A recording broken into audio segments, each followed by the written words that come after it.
प्रभु जी, हाँ, 4 6 4 6 8 9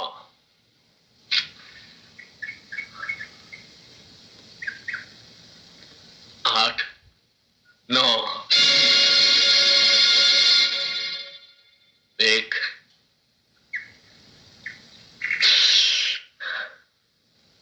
1 बस एक बार चमत्कार दिखा दे भगवान। कितने सालों से तेरे चक्कर में लगाऊं, मेरा आखिरी नंबर लगा दे भगवान, आखिरी 4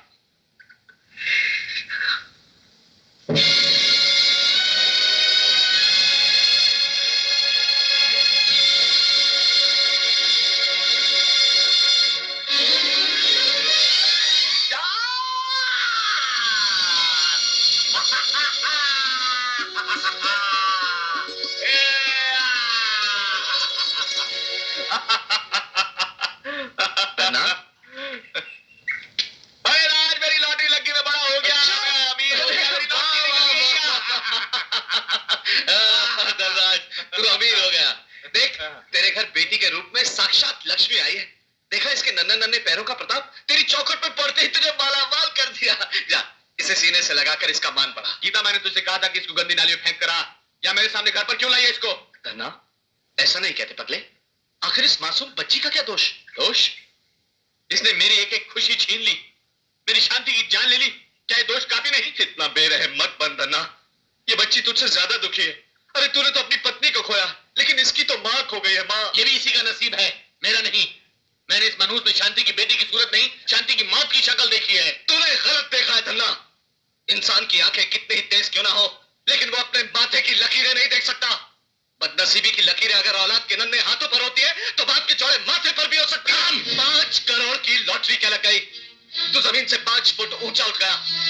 दौलत के जूते पहनकर तूने अपने पांव मेरे सर पे रख दिए। अरे धन्ना, इतनी ऊंचाई पर मत जा कि तेरे जूतों के निशान जमीन के बजाय दोस्तों के सर पे नजर आए। राम, अपनी औकात भूलने की कोशिश मत करो। मैं तुझसे 5 करोड़ सीढ़ियां ऊपर हूं, और मेरे सामने तेरी दोस्ती का कद बहुत छोटा है। तू ठीक कहता है धन्ना, मैं भूल गया था रे कि मेरे सामने मेरा दोस्त नहीं, एक करोड़पति सेठ खड़ा है। लेकिन एक बात मेरी याद रखना धनराज सेठ, आज जिस दौलत के नशे में तू अपने धर्म को ठुकरा रहा है, एक दिन यही दौलत तुझे ऐसी ठोकर मारेगी कि तू अपनी पहचान भूल जाएगा। निकल यहां से, निकल यहां से। अब तू खड़ी यहां क्या कर रही है? हटा इसे मेरी नजरों के सामने से, हटा। तू बाप है या कसाई? गीता, चिल्लाओ मत। राजा अजमल से लेकर बादशाह अकबर तक मंदिरों और दरगाहों की चौखट पर औलाद की भीख मांगते हुए गुजरे हैं। तेरी तो औकात क्या है? अरे जिस घर में बच्चे नहीं होते ना, उस घर के अंधेरे के लिए सूरज की रोशनी भी कम पड़ती है। पड़ती होगी, मुझे नहीं चाहिए। मेरे पास आज दौलत की रोशनी है, दौलत की। ले जाओ इसे। हाँ, ले जाऊंगी।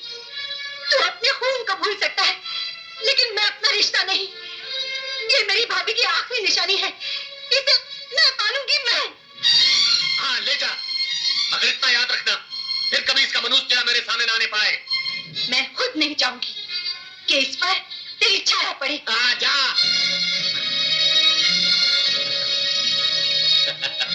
करोड़पति धनराज सेठ करोड़पति। बंगला, नौकर, चाकर, गाड़ियां। शादी तो तुमने पक्की कर दी है, लेकिन उसके खर्च के बारे में भी कुछ सोचा है? मैं तो उस बला पर एक पैसा भी खर्च नहीं करूंगी। पहने हुए कपड़ों में इस चौखट से बाहर नहीं किया तो मेरा नाम भी ममता नहीं। तुम्हारा नाम ममता जरूर है माँ, मगर तुम्हारे अंदर ममता जैसी कोई चीज ही नहीं। सूरज, ये सब तुम्हारे सर चढ़ाने और बेइंतहा लाड़ प्यार करने का असर है, वरना सेठ धनराज के घर के संस्कार ऐसे नहीं थे। किस संस्कार की बात कर रहे हैं आप सेठ साहब? बेटी को बाप के सामने घूंघट निकालना पड़ता है, क्या इस संस्कार की बात कर रहे हैं आप? सूरज, आपकी गाय जैसी बेटी आपके मुंह से बेटी शब्द सुनने के लिए तरसती रहती है, या इन संस्कारों की बात कर रहे हैं आप? सूरज, अपनी बेटी को अभागन और मनुष्य का नाम देकर जिंदगी भर उसे नफरत करते रहे आप, या फिर उन संस्कारों हक सिर्फ माँ बाप का होता है सेठ साहब, और माँ बाप बनने के लिए सिर्फ औलाद को पैदा कर देना ही काफी नहीं होता।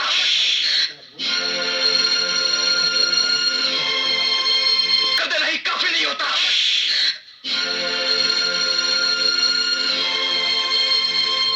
जाते कहां है सेठ साहब? रुकिए। सिर्फ थप्पड़ मार देने से आपकी जिम्मेदारियां खत्म नहीं हो जाती। मैं अपनी बहन की शादी के लिए आपसे चेक साइन कराने लाया हूं।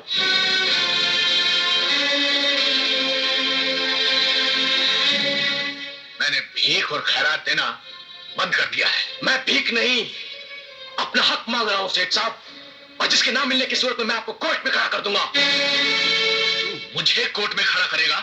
मुझे, सेठ धनराज को? हाँ, सेठ धनराज को। मैं अपनी बहन की खुशी के लिए कुछ भी कर सकता हूं।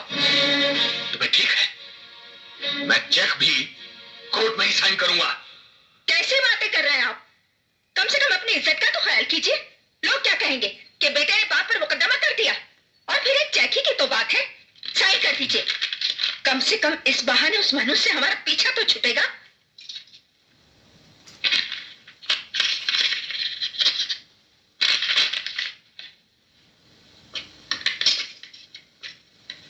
ये ले, मगर इतना याद रखना, आज के बाद तुझे मेरी दौलत में से फूटी कौड़ी भी नहीं मिलेगी। थूकता हूं मैं आपकी दौलत पर, थूकता हूं मैं। हाँ सेठ धनराज, थूकता हूं मैं आपकी इस दौलत पर। ठोकर मारता हूं मैं, ठोकर लात मारता हूं मैं। और अगर आज मेरी बहन की शादी ना होती तो मैं आपके सामने कभी नहीं आता। हाँ सेठ धनराज, नफरत है मुझे आपकी इस दौलत से, नफरत है।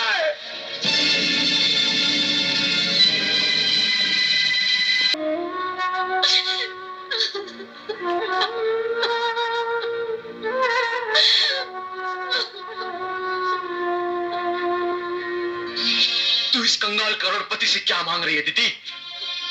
अरे इनकी बिलों में तेरे लिबास के लिए चुनरी नहीं, बेटी का बाप के सामने मुंह छुपाने के लिए पर्दे बनते हैं। चलो चलो उठो दीदी, रो मत।